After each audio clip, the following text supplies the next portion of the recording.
നമ്മളൊരു നായ്ക്കുട്ടിയെ പെറ്റായിട്ട് വളർത്താൻ തീരുമാനിച്ചു. അപ്പോൾ നമ്മൾ അറിയേണ്ട ബേസിക് ആയിട്ടുള്ള കാര്യങ്ങൾ എന്തൊക്കെയാണ്? മൃഗങ്ങളിൽ നിന്ന് മനുഷ്യരിലേക്ക് കടന്നു വരുന്ന നിരവധി അസുഖങ്ങളുള്ളൊരു കാലമാണ്. നായ നോക്കാനുള്ള ചെലവിന് ഡിസൈഡ് ചെയ്യുന്ന ഫാക്ടേഴ്സ് എന്തൊക്കെയാണ്? തിരുവനന്തപുരത്ത് വലിയശാല അഗ്രഹാരത്തിലൊക്കെ തൈര് സാധം മാത്രം കഴിച്ച് ജീവിക്കുന്ന നായ്ക്കൾ പോലും ഉണ്ട്. നായ്ക്കളെ വളർത്താതിരിക്കാനുള്ള എക്സ്ക്യൂസ് ആയിട്ടാണ് ഈ ചെലവിനെ കുറിച്ച് പറയുന്നത്.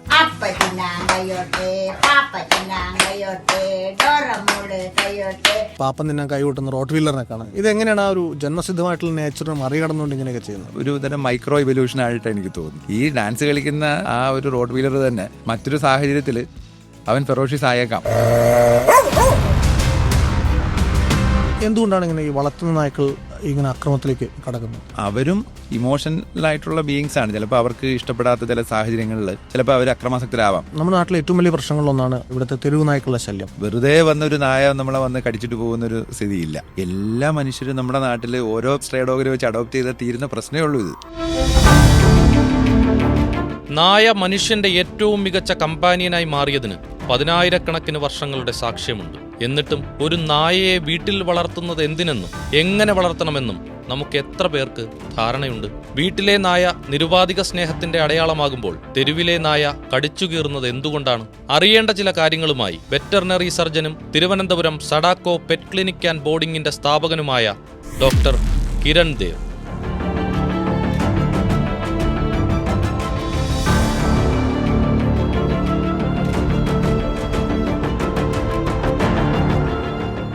നമ്മുടെ നാട്ടിലെ പല കുട്ടികൾക്കും വീട്ടിലൊരു നായ വളർത്താൻ ആഗ്രഹം ഉണ്ടാവാറുണ്ട്. പക്ഷെ പലപ്പോഴും അതിനെതിരെ നിൽക്കുന്നവരുടെ അമ്മമാരായിരിക്കും.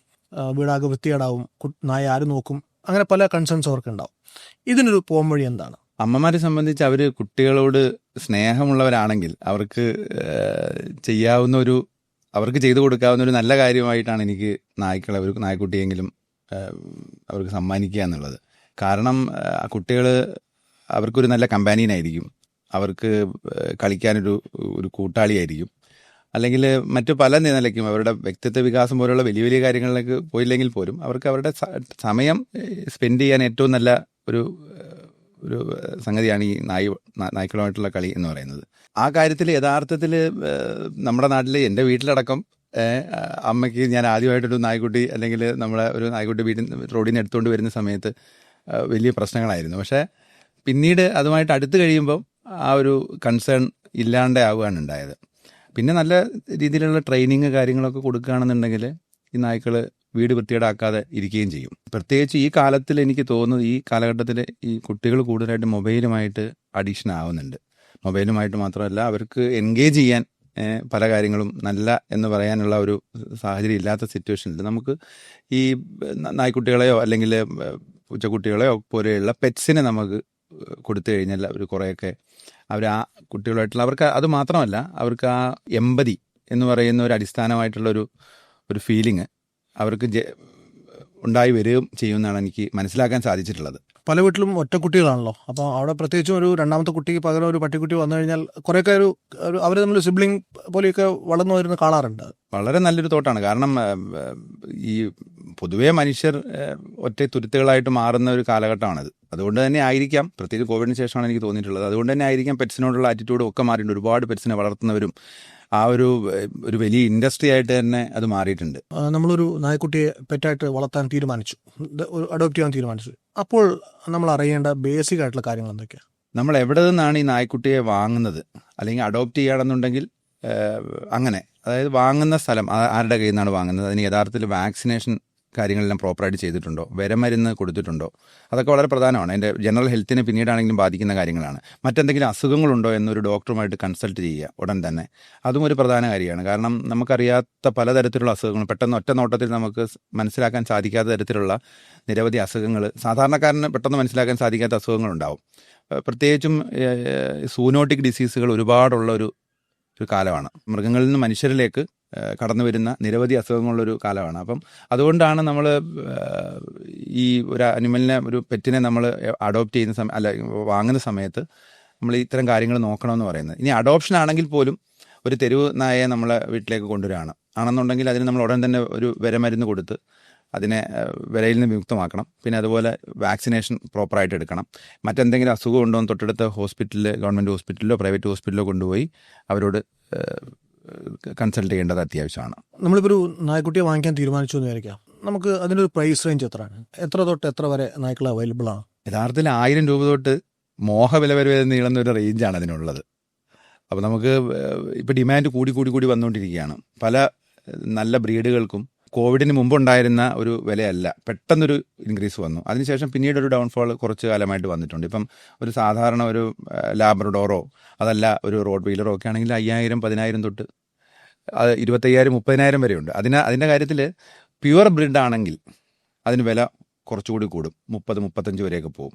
ഇവരുടെ അച്ഛൻ അപ്പൂപ്പനൊക്കെ ചാമ്പ്യനാണ് എന്നുള്ള രീതിയിലൊക്കെ ബ്രീഡർമാർ അവരതിൻ്റെ സർട്ടിഫിക്കറ്റ് കാര്യങ്ങളൊക്കെ ഹാജരാക്കുന്നത് കണ്ടിട്ടുണ്ട്. യഥാർത്ഥത്തിൽ ഇതിൻ്റെ ഒരു ലീനിയേജ് പ്യുവർ എന്ന് പറയുന്ന ഈ പറയുന്ന എല്ലാ ബ്രീഡുകളും നമ്മൾ മനുഷ്യൻ തന്നെ ബ്രീഡ് ചെയ്തുണ്ടാക്കിയ ബ്രീഡുകളാണ് എല്ലാം. ഈ പറയുന്ന എന്താ പറയുക, നമ്മുടെ ലാബ്രഡോർ ആണെങ്കിലും റോഡ് വീലർ ആണെങ്കിലും എല്ലാം അതെ. പക്ഷേ ഇതിനകത്ത് തന്നെ പ്യുവർ ബ്രെഡ് ആണോ എന്നുള്ളതിൻ്റെ സർട്ടിഫിക്കറ്റ് ഹാജരാക്കിയാൽ ഇതിൻ്റെ റേറ്റ് കൂടുതലായിട്ട് കിട്ടുന്നതാണ്. അത് കെന്നൽ ക്ലബ് ഓഫ് ഇന്ത്യയിൽ നിന്ന് ആണ് ഇതിൻ്റെ ലൈസൻസ് കൊടുക്കുന്നത്. ആ ലൈസൻസ് ഉണ്ടോ എന്ന് നമ്മൾ പ്രോപ്പറായിട്ട് നോക്കുക എന്നുള്ളതാണ് അതിനകത്ത് ചെയ്യാനുള്ളത്. സാധാരണഗതിക്ക് നമ്മൾ വളർത്തുന്ന നായ്ക്കളിൽ കണ്ടുവരുന്ന പ്രധാനപ്പെട്ട രോഗങ്ങൾ എന്തൊക്കെയാണ്? നിരവധി അസുഖങ്ങൾ നമ്മുടെ ഡോഗ്സിന് കാണുന്നതായിട്ടുണ്ട്. അതിനകത്ത് ഏറ്റവും പ്രധാനപ്പെട്ടത് പാർവോ വൈറൽ ഇൻഫെക്ഷനാണ് കൂടുതൽ കണ്ടുവരുന്നത്. 1, 2 പറയാൻ ചോദിച്ചാൽ parvo viral infection, canine distemper, Leptospira, അങ്ങനെയുള്ള അസുഖങ്ങളാണ് മെയിനായിട്ടും കാണുന്ന. പാർവമാണ് അതൊരു 1 വയസ്സിൽ താഴെയുള്ള നായ്ക്കുട്ടികളിലാണ് അത് കാണുന്നത്. അത് തുടർച്ചയായിട്ടുള്ള ഛർദിൽ, ഭക്ഷണത്തിനോടുള്ളൊരു ഒരു വിമുഖത കാണിക്കുക, വയറിളക്കം ഉണ്ടാവുക, അങ്ങനെയുള്ള മെയിൻ ലക്ഷണങ്ങൾ കാണുമ്പോൾ തന്നെ നമ്മൾ ഉടനെ തന്നെ ഒരു ഡോക്ടറെ കൺസൾട്ട് ചെയ്യുക എന്നുള്ളതാണ്. വെച്ച് താമസിപ്പിച്ച് കഴിഞ്ഞാൽ ഈ അസുഖം നമ്മുടെ ജീവനും കൊണ്ട്, ഈ നായ്ക്കുട്ടിയുടെ ജീവനും കൊണ്ട് പോകും എന്നാണ് പറയുന്നത്. 60 തൊട്ട് 70% വരെ മോർട്ടാലിറ്റി റേറ്റുള്ള ഒരു അസുഖമാണെന്ന് ഓർക്കണം. അതാണ് ഏറ്റവും പ്രധാനപ്പെട്ട ഒരു അസുഖം. പിന്നീടുണ്ട് നിരവധി അസുഖങ്ങൾ. ഇതിന് തടയാൻ വേണ്ടിയിട്ട് നമ്മൾ 45 ദിവസം ആകുമ്പോൾ ഒരു വാക്സിനേഷൻ ഉണ്ട്. ആ വാക്സിൻ എടുത്തു കഴിഞ്ഞാൽ, അതും അതിൻ്റെ ബൂസ്റ്റർ ഡോസ് 2 വീക്സ് കഴിഞ്ഞ് അതിൻ്റെ ബൂസ്റ്റർ ഡോസും കൂടെ എടുത്തു കഴിഞ്ഞാൽ ഈ അസുഖത്തെ നമുക്ക് തടയാവുന്നതാണ്. പക്ഷേ പലരും ചെയ്യുന്നത് എന്താണെന്ന് വെച്ചാൽ ഈ ഒരു ഡീവേമിങ് അല്ലെങ്കിൽ ഒരു വിര മരുന്ന് കൊടുക്കുന്നതിനകത്ത് ഈ കെയർ ഒതുക്കുമെന്നുള്ളതാണ്. ഈ മൾട്ടി കമ്പണൻറ്റ് വാക്സിൻ എന്നാണ് ഇതിൻ്റെ വാക്സിന് പറയുന്നത് പേര്. ആ വാക്സിൻ കൊടുക്കാതെ വരുമ്പോഴാണ് ഈ അസുഖം ഉണ്ടാകുന്നത്. അതുപോലെ ആൻറ്റി റാബീസ് വാക്സിൻ്റെ ഒരു ഫ്രീക്വൻസി ഇല്ലേ? ആൻറ്റി റാബീസ് നമ്മൾ ഡോഗിനെ പട്ടിക്കുട്ടി കിട്ടിക്കഴിഞ്ഞാൽ ആദ്യത്തെ ഒരു 2 വീക്സിനകത്ത് തന്നെ ആൻറ്റി റാബീസ് വാക്സിനും എടുക്കണം. അത് ആനുവലായിട്ട് എടുക്കേണ്ടതാണ്. ഇതെല്ലാം ആനുവലായിട്ട് എടുക്കേണ്ടതാണ്. ഈ 6 അസുഖം അല്ലെങ്കിൽ 9 അസുഖങ്ങൾക്ക് വരെയുള്ള വാക്സിൻ ഒറ്റ ഡോസായിട്ട് നമുക്ക് അവൈലബിൾ ആണ്. മൾട്ടി കമ്പണൻറ്റ് വാക്സിൻ ആണ് അതിന് പറയുന്നത്. ആ വാക്സിൻ എടുത്തു കഴിഞ്ഞാൽ നമുക്ക് ഈ അസുഖങ്ങളെല്ലാം പ്രതിരോധിക്കാനാവും. കൃത്യമായി അതിന് ഒരു രജിസ്റ്റർ സൂക്ഷിച്ച് ആ അനിമലിനെ കൃത്യമായ സമയങ്ങളിൽ ഡോക്ടറെ കാണിച്ച് ഡോക്ടറെ കൊണ്ട് ഈ വാക്സിൻ എടുത്ത് അങ്ങനെ പോവുകയാണെന്നുണ്ടെങ്കിൽ അസുഖങ്ങളിൽ നിന്ന് നമുക്ക് ഒരു വിമുക്തി നേടാനാവുമെന്ന് തന്നെയാണ് ഞാൻ മനസ്സിലാക്കിയിട്ടുള്ളത്. ഇപ്പം ചില ബ്രീഡ് നായ്ക്കളെ നോക്കാൻ വലിയ ചിലവാണ്, എന്നാൽ ചിലത് ചീപ്പാണ്. അപ്പോൾ ഈ ഒരു നായെ നോക്കാനുള്ള ചിലവിനെ ഡിസൈഡ് ചെയ്യുന്ന ഫാക്ടേഴ്സ് എന്തൊക്കെ? ഒരുപാട് ഫാക്ടേഴ്സിനെ ഡിപ്പെൻഡ് ചെയ്തിട്ടാണ് ആക്ച്വലി അത് വരുന്നത്. യഥാർത്ഥത്തിൽ ഒന്ന് മെയിനായിട്ടൊരു നായ്ക്ക് വേണ്ടത് അതിൻ്റെ ഫുഡ്. ഇപ്പം വലിയ മാസീവായിട്ടുള്ള നായ് ബ്രീഡാണെന്നുണ്ടെങ്കിൽ കൂടുതൽ ഫുഡ് കൊടുക്കേണ്ടി വരും. പിന്നെ അവർക്ക് കൂടുതൽ സ്പേസ് വേണ്ടി വരും. ഇപ്പം ഞാൻ മനസ്സിലാക്കിയെടുത്തോളം ഇപ്പം തമിഴ്നാട് ബ്രീഡ്സ്, രാജപാളയോ അല്ലെങ്കിൽ ചിപ്പിപ്പാറ പോലുള്ള നായ്ക്കളൊക്കെയാണ് അവർക്ക് വലിയ ഏരിയ അവർക്ക് അവരുടെ ഓടി നടന്ന്, കാരണം നായാടി നടന്ന ഒരു ബ്രീഡിനെയാണ് നമ്മൾ കൊണ്ടുപോയി ചെറിയൊരു എൻക്ലോഷറിലേക്ക് കൊണ്ടുവരുന്നത്. ഇപ്പോൾ ഒരുപാട് പേര് ഈ തമിഴ്നാട് ബ്രീഡിനെ വളർത്തുന്നുണ്ട്. ചിപ്പിപ്പാറയോ രാജപാളയോ കോമ്പയോ പോലുള്ള ഇനങ്ങളെയൊക്കെ വളർത്തുന്നുണ്ട്. ഇവർക്ക് ഒരുപാട് സ്ഥലം വേണം. ഈ ഓടി നടന്ന് ശീലമുള്ള നായ്ക്കളെ നമ്മൾ ചെറിയ എൻക്ലോഷറിൽ കൊണ്ട് തളച്ചിടാൻ പറ്റില്ല. അത് എത്തിക്കലിയും കറക്റ്റ് അല്ല, അതിൻ്റെ ഗ്രോത്തിനും നല്ലതല്ല. അപ്പോൾ അങ്ങനെയുള്ള നായ്ക്കൾക്ക് ആ രീതിയിലുള്ള അപ്പോൾ അതൊരു ചിലവ് തന്നെയാണ്, സ്ഥലം കണ്ടുപിടിക്കുക എന്നുള്ളത്. പിന്നെ ഫറുള്ള നായ്ക്കൾക്കാണെങ്കിൽ അതിൻ്റെ ചിലവ് കാര്യങ്ങൾ വേറെ വരും. അതിനെ ഗ്രൂമിങ് ചെയ്യേണ്ടി വരും.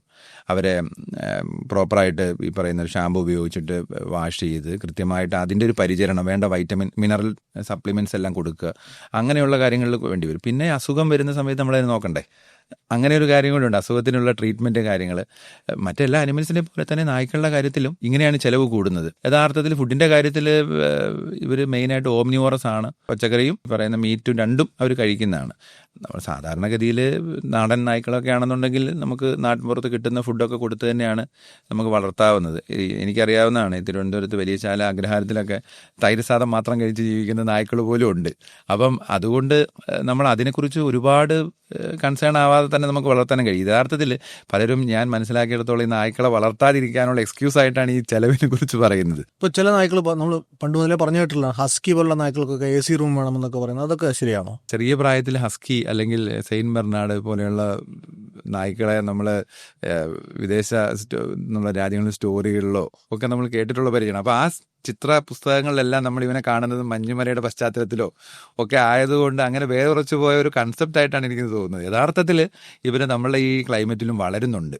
ഞാൻ തിരുവനന്തപുരത്ത് വന്ന് എത്രയോ ഹസ്കി നായ്ക്കളെ, ഹസ്കി ഇനത്തിലുള്ള നായ്ക്കളെ ട്രിവാൻഡ്രത്ത് എത്രയോ പേര് വളർത്തുന്നതായിട്ട് ഞാൻ കണ്ടിട്ടുണ്ടെന്ന്. യാതൊരു കുഴപ്പമില്ലാതെ അവർ വളരുന്നുണ്ട്. സാധാരണ നായ്ക്കളുടെ കൂടെ തന്നെ അവർക്ക് വളരാൻ സാധിക്കുന്നുണ്ട്. പിന്നെ കുറച്ച് കെയർ കുറച്ച് കൂടുതൽ വേണ്ടി വരുന്നതായിട്ട് തോന്നിയിട്ടുണ്ട്. മറ്റുള്ള നായ്ക്കളെ പോലെയല്ല, കുറച്ച് കൂടുതൽ ഇപ്പോൾ അവർക്ക് ഇത്രയും കോട്ട്, ഹെയർ കോട്ട് കാര്യങ്ങളുള്ളത് കൊണ്ടും സാധാരണ നാടൻ അല്ല. ഒരു പെരുമാറ്റത്തിലാണെങ്കിലും ചെറിയ നമ്മളെ നാട്ടിൽ കാണുന്ന മറ്റു ബ്രീഡുകളെ അപേക്ഷിച്ച് ചെറിയ ചെറിയ വ്യത്യാസങ്ങൾ, വേരിയേഷൻസ് കണ്ടിട്ടുണ്ട്. നായ്ക്കളെ നമ്മൾ പൊതുവെ ഇൻഡോർ ഔട്ട്ഡോർ ഡോഗ്സ് എന്ന് പറഞ്ഞു കേൾക്കാറുണ്ട്. അപ്പം അകത്ത് വളർത്താൻ പറ്റുന്ന ഡോഗ്സും അതുപോലെ കൂട്ടിലിട്ട് വളർത്തേണ്ട ഡോഗ്സും. അപ്പം ആ ഒരു ക്ലാസിഫിക്കേഷൻ ഉള്ള ഡോഗ്സ് ഏതൊക്കെയാണ്? യഥാർത്ഥത്തിൽ നമ്മൾ ടോയ് ബ്രീഡ്സ് പോലെയുള്ള അനിമൽസിനെയാണ് നമ്മൾ ഈ കൂടുതലും അകത്ത് വളർത്തുന്നത്. അത് സാധാരണഗതിയിൽ പോമറേനിയനോ അല്ലെങ്കിൽ ബീഗിളോ പോലെയുള്ള ചെറിയ ബ്രീഡ്സിനെയൊക്കെ നമുക്ക് അകത്ത് വളർത്താം. പക്ഷേ ഇതിനൊക്കെ അപവാദങ്ങളുണ്ട്. ചിലർ നല്ല ഏരിയ ഉള്ള ആളുകൾ, മുറിക്കകത്ത് വീടിനകത്ത് നല്ല സ്ഥലങ്ങളുള്ള ആളുകൾ ചില റൂമിലൊക്കെ വളർത്തുന്നുണ്ട്. ഇതെല്ലാം അവരവരുടെ താല്പര്യങ്ങളും ഒരുപാട് താല്പര്യങ്ങൾക്ക് ഡിപ്പെൻഡ് ചെയ്തിട്ടാണ്. ചിലർ കട്ടിലിട്ട് വളർത്തുന്ന ആളുകളുണ്ട്. മുറ്റം ഇഷ്ടംപോലെ സ്പേഷ്യസ് ആയിട്ടുള്ള മുറ്റമുള്ള ആളുകൾ അതിനെ മുറ്റത്ത് ഇഷ്ടംപോലെ കൂട്. പക്ഷേ ഇപ്പോൾ ആരും അങ്ങനെ പൊതുവേ നായ്ക്കളെ വളർത്തുന്നവരോ ഞാൻ പോലും അങ്ങനെ പ്രിഫർ ചെയ്യാറില്ല, അത് റെക്കമെൻഡ് ചെയ്യാറില്ല. കൂട് വേണമെന്ന് നിർബന്ധമില്ല. പക്ഷേ നമ്മൾ അകത്ത് വളർത്തുന്നവരാണെങ്കിൽ, പക്ഷെ പുറത്ത് മഴയോ വെയിലിൽ നിന്നും ഒരു ഇതിന് വേണ്ടിയിട്ട് നമുക്കൊരു കൂട് കെട്ടി കൊടുക്കാം. പക്ഷെ എപ്പോഴും കൂട്ടിലിടുന്നതിനോട് എനിക്ക് ഒട്ടും നമുക്ക് യോജിക്കാൻ സാധിക്കാറില്ല. കാരണം അത് എത്തിക്കൽ ഇഷ്യൂ മാത്രമല്ല, അതിൻ്റെ ഒരു ആരോഗ്യത്തിനും നല്ലതല്ല. കുറച്ചൊക്കെ സ്പേസ് വേണം ഓടി നടക്കാനും കളിക്കാനും ഒക്കെ ആയിട്ട്. നമ്മൾ വീട്ടിനകത്ത് നമ്മുടെ കൂടെ നമ്മൾ ബെഡിലൊക്കെ വളർത്തുന്ന ആൾക്കാരുണ്ട്. അപ്പോൾ അവിടെ പാലിക്കേണ്ട മുൻകരുതലുകൾ എന്തൊക്കെയാണ്? അവിടെ പലരും ശ്രദ്ധിക്കില്ല. കാരണം നമ്മൾ ഈ സ്നേഹ കൂടുതലും ഉണ്ട്. നമ്മൾ ബെഡിൽ നമ്മളോടൊപ്പം കുത്തിമറിയാൻ വേണ്ടി നമ്മൾ നായ്ക്കളെ അനുവദിക്കാറുണ്ട്. പക്ഷേ അതേ സമയത്ത് തന്നെ ഇതിൻ്റെ കൂടെ തന്നെ പല സ്കിൻ ഇൻഫെക്ഷൻസും മറ്റു പല സൂനോട്ടിക് ഡിസീസസും വരാനുള്ള സാധ്യതയും ഉണ്ടെന്ന് നമ്മൾ മറന്നു പോകുന്നതാണ്. യഥാർത്ഥത്തിൽ നിരവധി അസുഖങ്ങളും മനുഷ്യർക്ക് പകരാൻ സാധ്യതയുണ്ട് നായ്ക്കളിൽ നിന്ന്. അപ്പം അത് അന്ധമായിട്ട് അതിനെ, അല്ലെങ്കിൽ ഒരു കാര്യം ചെയ്യേണ്ടത് കൃത്യമായിട്ട് ഇതിനെ അസുഖങ്ങളില്ല എന്ന് ഉറപ്പുവരുത്തുക. ഡോക്ടറെ കാണിച്ചോ മറ്റോ ഒരു ഫംഗൽ ഇൻഫെക്ഷൻസോ മറ്റുള്ള ഇൻഫെക്ഷൻസോ ഇല്ല എന്ന് ഉറപ്പുവരുത്തുക. മറ്റ് അസുഖങ്ങൾ കൃത്യമായ സമയത്ത് ഇടവേളകളിൽ ചെക്ക് ചെയ്തിട്ടാണെങ്കിൽ പിന്നെയും കുഴപ്പമില്ല. പക്ഷെ പലരും ഇതൊന്നും ചെയ്യാതെ എന്നും പട്ടി അല്ലെങ്കിൽ ഡോഗ്സിനെ നമ്മളെ റൂമിലോ നമ്മളെ ബെഡിലോ കിടക്കാനും അനുവദിക്കുന്നതും അത്ര നല്ലതല്ല. ഒരുപാട് അസുഖങ്ങളുണ്ട്. സൂനോട്ടിക് ഡിസീസസ്, നിരവധിയായിട്ടുള്ള ഡിസീസസ് ഇപ്പം നമ്മളുടെ നാട്ടിൽ തന്നെ ഉണ്ട് ഡോഗ്സിന് വരാവുന്നത്. ചെള്ളുപനി പോലുള്ള അസുഖങ്ങൾ. കാരണം ഈ ചെള്ള് അനിമൽസിൽ നിന്നും അനിമൽസിൻ്റെ ബോഡിയിൽ നിന്നും നമ്മുടെ ബോഡിയിൽ വരാം. അല്ലെങ്കിൽ അതുപോലെയുള്ള മറ്റ് പലതരത്തിലുള്ള ഫംഗൽ മാലസീഷ്യ അല്ലെങ്കിൽ മറ്റ് പലതരത്തിലുള്ള ഫംഗൽ ഇൻഫെക്ഷൻസ് ഉണ്ട്. ഫംഗൽ ഇൻഫെക്ഷൻസ് ഒക്കെ മനുഷ്യനിലേക്കും വരാനുള്ള ചാൻസ് ഉണ്ട്, ഫംഗൽ ഇൻഫെക്ഷൻസ്. കാരണം അങ്ങനെയുള്ള കേസുകൾ നിരവധി ആയിട്ട് റിപ്പോർട്ട് ചെയ്യപ്പെട്ടിട്ടുണ്ട്. ഇപ്പോൾ ഫ്ലാറ്റിലൊക്കെ താമസിക്കുന്ന ആളുകളാണെന്നുണ്ടെങ്കിൽ അവർക്ക് കൃത്യമായിട്ട് ഈ ഇത്രയും പോപ്പുലേഷനുള്ള ഒരു ബിൽഡിങ്ങുകളോ അല്ലെങ്കിൽ അങ്ങനെയുള്ള ഏരിയകളിലോ നമുക്ക് ഈ അനിമൽസിനെ ഒരുപാട് വളർത്തുന്നതിനകത്ത് അങ്ങനെയുള്ള ചില ലിമിറ്റേഷൻസ് നിലവിലുണ്ട്. വീട്ടിൽ വളർത്തുന്ന പലരും നേരിടുന്ന ഒരു പ്രശ്നം ഇതിന്റെ ദുർഗന്ധമാണ്. അത് തടുക്കാൻ എന്തെങ്കിലും വഴിയുണ്ടോ? യഥാർത്ഥത്തിൽ ദുർഗന്ധം എന്ന് പറയുന്നത് ഇവർക്ക് വേർക്കുക എന്ന് പറയുന്നൊരു പ്രക്രിയ ഇവർക്കില്ല. മൂക്കിൻ്റെ അറ്റത്തും കാലിൻ്റെ സോളിലും പാദത്തിലും മാത്രമേ ഉള്ളൂ കുറച്ച് വേർപ്പ് ഗ്രന്ഥികൾ. പിന്നീട് ഈ വേർപ്പ് നമുക്ക് അവോയ്ഡ് ചെയ്യാൻ വേണ്ടിയിട്ട് ഉള്ളൊരു വഴി എന്ന് പറയുന്നത് ഇപ്പം സ്പ്രേകൾ, പലതരത്തിലുള്ള പെർഫ്യൂംസ് അവൈലബിൾ ആണ്. അത് വാങ്ങി അടിക്കുക എന്നുള്ളത് മാത്രമേ അതിനകത്ത് വളരെ ലളിതമായിട്ടുള്ളൊരു പരിഹാരമായിട്ട് കാണുന്നുള്ളൂ. നമ്മുടെ നാട്ടിൽ വളരെയധികം അക്രമകാരികളായിട്ടുള്ള നായ്ക്കളെ കണ്ടിട്ടുണ്ട്, വളർത്തുന്ന നായ്ക്കളിൽ തന്നെ. റോട്ട് വീലർ ആയാലും പിറ്റ്ബുൾ ആയാലും അപ്പം പല അപകടങ്ങളും ഉണ്ടായിട്ടുള്ള നമുക്ക് കാണുന്നത്. എത്ര സ്നേഹമുള്ള നായ്ക്കളാണെന്ന് പറഞ്ഞാലും ഉടമകളെ തന്നെ ആക്രമിച്ച കേസുകൾ, കുട്ടികളെ ആക്രമിച്ച കേസുകൾ നിരവധിയുണ്ട്. അപ്പം എന്തുകൊണ്ടാണ് ഇങ്ങനെ ഈ വളർത്തുന്ന നായ്ക്കൾ ഇങ്ങനെ അക്രമത്തിലേക്ക് കടക്കുന്നത്? അതിന് പ്രധാനപ്പെട്ട ഒരു കാരണം, നമ്മൾ ഈ വളർത്തുന്ന നായ്ക്കൾ എന്ന് പറയുമ്പോൾ പോലും അവരിൽ തന്നെ മനുഷ്യർക്കുള്ളതുപോലെ തന്നെയുള്ള വ്യക്തി പേഴ്സണാലിറ്റി ഡിസോർഡേഴ്സ് ഉള്ള അനിമൽസ് അല്ലെങ്കിൽ നായ്ക്കളുണ്ട്. അത് പക്ഷെ നമ്മൾ മൃഗസ്നേഹികൾ അല്ലെങ്കിൽ അവർ എല്ലാവരും ആ ഒരു ആസ്പെക്റ്റിൽ അതിനെ കാണുന്നില്ല. ഓരോരുത്തരും ആ ഒരു രീതിയിലാണ് ആ വിഷയത്തെ കാണുന്നത്, അപ്രോച്ച് ചെയ്യുന്നത്. അനിമൽസിന് മനുഷ്യരെ പോലെ തന്നെയുള്ള വേരിയേഷൻസ് ഒക്കെ ഉള്ള അനിമൽസാണ്. പിന്നെ സ്വാഭാവികമായിട്ടും ഇപ്പം നമ്മുടെ നാട്ടിൽ ബ്രീഡ് ഡോഗ്സ് തന്നെ എങ്ങനെയാണ് പെട്ടെന്ന് നമ്മളിപ്പോൾ ഇഞ്ചക്ഷൻ ചെയ്യേണ്ടി, എനിക്ക് പേഴ്സണൽ ഡോക്ടർ എന്നുള്ള നിലയ്ക്ക് എനിക്ക് പെട്ടെന്ന് പറയാൻ സാധിക്കുന്ന ഒരു സംഭവമാണ്. വളരെ കാമായിട്ടുള്ള നായ്ക്കളാണെങ്കിൽ പോലും നമ്മളൊരു ഇഞ്ചക്ഷൻ ചെയ്യുന്ന സമയത്ത് പെട്ടെന്ന് ചിലപ്പം പ്രകോപിതനായി നമ്മളെ കടിക്കാൻ വന്നിട്ടുള്ള എത്രയോ കേസുകളുണ്ട്. അപ്പം അവരും ഇമോഷണലായിട്ടുള്ള ബീയിങ്സാണ്. ചിലപ്പോൾ അവർക്ക് ഇഷ്ടപ്പെടാത്ത ചില സാഹചര്യങ്ങളിൽ ചിലപ്പോൾ അവർ അക്രമാസക്തരാവാം. പിന്നെ ജന്മനാൽ തന്നെ അക്രമകാരികളായിട്ടുള്ള മനുഷ്യരെ പോലെ തന്നെ മൃഗങ്ങളിലും ഈ ജന്മനാലുള്ള അക്രമവാസനയുള്ള മൃഗങ്ങളുണ്ട്. പക്ഷേ അത് നമ്മൾക്ക് കണ്ടുപിടിക്കണം എന്നുണ്ടെങ്കിൽ ഇപ്പോൾ ശരിക്കും ഈ അനിമൽ സൈക്കോളജി പോലും ഒരു വളർന്നു വരുന്ന ഒരു ശാഖയാണ് അനിമൽ സൈക്കോളജി. അത് വിദേശ സർവകലാശാലകൾ, നമ്മളൊന്നും കേരളത്തിലെ വെറ്ററിനറി കോളേജിലൊന്നും പക്ഷേ അങ്ങനെ ഒരു കോഴ്സായിട്ടില്ല. പക്ഷേ വിദേശ സർവകലാശാലകൾ ഒരുപാട് സർവകലാശാലകൾ ഇത് പഠിപ്പിക്കുന്നുണ്ട്, അനിമൽ സൈക്കോളജി. അതൊരു വലിയ ശാഖയാണ്. കാരണം മനുഷ്യനെ പോലും ഒരൊറ്റ സ്പീഷീസിൻ്റെ സൈക്കോളജി ഇത്രത്തോളം ഉണ്ടെങ്കിൽ ഈ പരന്ന് കിടക്കുന്ന ഈ ഒരു അനിമൽ വേൾഡിലെ ഓരോ അനിമലിൻ്റെ സൈക്കോളജി എന്ന് പറയുന്നത് എന്തുമാത്രം വ്യത്യസ്തമായിരിക്കും. പ്രത്യേകിച്ച് മനുഷ്യനെ പോലെ തന്നെ ഒരു നിരവധിയായിട്ടുള്ള സമ്മർദ്ദങ്ങൾ, കാര്യങ്ങൾ, ടെൻഷൻ. നമ്മളൊന്ന് ആലോചിച്ചാൽ മതി, ഒരു തെരുവ് നായ, ആ നായ്ക്ക് എന്തെല്ലാം തരത്തിലുള്ള ഭക്ഷണത്തിന് വേണ്ടിയുള്ള ഒരു സമ്മർദ്ദം ഉണ്ടാവാം, ഇണയെ കണ്ടെത്താനുള്ള സമ്മർദ്ദം ഉണ്ടാവാം, മറ്റുള്ള പലതരത്തിലുള്ള ലൈഫ് ഇമ്പോസിബിൾ എന്ന് പറയുന്ന പോലുള്ള കണ്ടീഷൻസിലൂടെ കടന്നു പോകുന്നവരായിരിക്കാം അവരും. അപ്പോൾ സ്വാഭാവികമായിട്ടും അവർ അതിനോട് പ്രതികരിക്കും. മനുഷ്യൻ പ്രതികരിക്കുന്നത് പോലെ തന്നെ അവരതിനോട് പ്രതികരിക്കുന്നതാണ്. അതിനകത്ത് നമ്മൾ ആ സിറ്റുവേഷനിൽ പോയി നിൽക്കാതിരിക്കുക എന്നുള്ളതാണ് അതിനകത്ത് മെയിനായിട്ടുള്ളൊരു സാധനം എന്ന് എനിക്ക് തോന്നാറുണ്ട്. ഇത്രയും ഫിറോഷ്യസ് ആയിട്ടുള്ള അനിമൽസിനെ തന്നെ നമ്മൾ പലപ്പോഴും ഈ റീലുകളിലൊക്കെ കാണാറുണ്ട്. ഇങ്ങനെ അമ്മ ചീത്ത പറയുമ്പോൾ അങ്ങനെ ചൂടിയിരിക്കുന്ന പിറ്റ്ബുളിനെ കാണാം, അല്ലെങ്കിൽ പാപ്പൻ തിന്നാൻ കൈകൊട്ടുന്ന റോട്ട് വീലറിനെ കാണാം. ഇതെങ്ങനെയാണ് ആ ഒരു ജന്മസിദ്ധമായിട്ടുള്ള നേച്ചറിനെ മറികടന്നുകൊണ്ട് ഇങ്ങനെയൊക്കെ ചെയ്യുന്നത്? ഞാനും ഒരുപാട് റീലുകൾ കണ്ട് ചിരിച്ചിട്ടുണ്ട് ഈ ഒരു സംഗതി. റോഡ് വീലറും ലാബ് പോലെയുള്ള അവരുടെ ആ ഒരു വില്ലത്തരം മറന്നിട്ട് അവരിങ്ങനെ റോഡ് വീലറിൻ്റെ ആ കുലത്തിന് തന്നെ നാണക്കേടാണെന്നൊക്കെ ചോദിക്കുന്ന രീതിയിലൊക്കെ പറയുന്നത് കണ്ടിട്ട് യഥാർത്ഥത്തിൽ ഇത് ഒരു തരം മൈക്രോ ഇവല്യൂഷനായിട്ടാണ് എനിക്ക് തോന്നുന്നത്. കാരണം അവരെ സംബന്ധിച്ച് അവരും എൻറ്റയർലി ഹ്യൂമൻ ഡിപ്പെൻഡൻ്റ് ആണ്. ഇപ്പോൾ ഒരു വീട്ടിലാണെന്നുണ്ടെങ്കിൽ ആ മൂമ്മയായിരിക്കും ചിലപ്പം ദിനംതോറും ഫുഡ് കൊടുക്കുന്നത്. അപ്പം നമ്മൾ സ്വാഭാവികമായിട്ട് അവൻ ആ ഒരു പുതിയ ഒരു സാഹചര്യത്തിനുള്ള അനുകൂലനമാണ്. അപ്പോൾ അവൻ്റെ ജീന് ഇതാണ്, അതുകൊണ്ട് ഞാൻ അല്ലെങ്കിൽ ഡാൻസ് ചെയ്യരുത് എന്നൊക്കെ അവൻ മറന്നു പോകുന്നതായിരിക്കാം. ആ ഒരു താൽക്കാലികമായിട്ടുള്ളൊരു മെമ്മറിയിൽ നിന്നുള്ള ലോസാണ് അത് സംഭവം. അതിൽ കൂടുതലായിട്ട് അതിന് ഒരു സിഗ്നിഫിക്കൻസ് ഇല്ല. പക്ഷേ ഇവനും കടിച്ചു കഴിഞ്ഞാൽ ചിലപ്പം വിടണമെന്നില്ല. ഈ ഡാൻസ് കളിക്കുന്ന നിങ്ങൾ കണ്ട ആ ഒരു റോഡ് വീലർ തന്നെ മറ്റൊരു സാഹചര്യത്തിൽ അവൻ ഫെറോഷ്യസ് ആയേക്കാം. നമുക്ക് പ്രിജുഡൈസ് ആ കാര്യത്തിൽ നമുക്ക് ഒരിക്കലും കൊണ്ടുവരാൻ സാധിക്കില്ല. നായ്ക്കളെ കുറിച്ച് പൊതുവേ പറയുന്ന ഒരു പഴഞ്ചൊല്ല് തന്നെ ഉള്ളത് സ്നേഹിച്ചാൽ നക്കിക്കൊല്ലും എന്നാണ്. മനുഷ്യന്റെ ഏറ്റവും നല്ല കമ്പാനിയൻസിലൊന്നാണ് നായ്ക്കൾ എന്ന് പറയുന്നത്. ഈ നായ്ക്കൾക്ക് എത്രമാത്രം നമ്മുടെ വികാരങ്ങൾ മനസ്സിലാക്കാനുള്ള കഴിവുണ്ട്, നമ്മളോട് അതിനെക്കുറിച്ച് പ്രതികരിക്കാനുള്ള കഴിവുണ്ട്? മനുഷ്യനോട് വളരെയധികം ഈ ഇമോഷൻസ് പ്രകടിപ്പിക്കുന്ന കാര്യത്തിൽ മനുഷ്യനോട് വളരെയധികം സാമ്യത പുലർത്തുന്ന ഒരു സ്പീഷീസായിട്ട് എനിക്ക് തോന്നിയിട്ടുണ്ട്.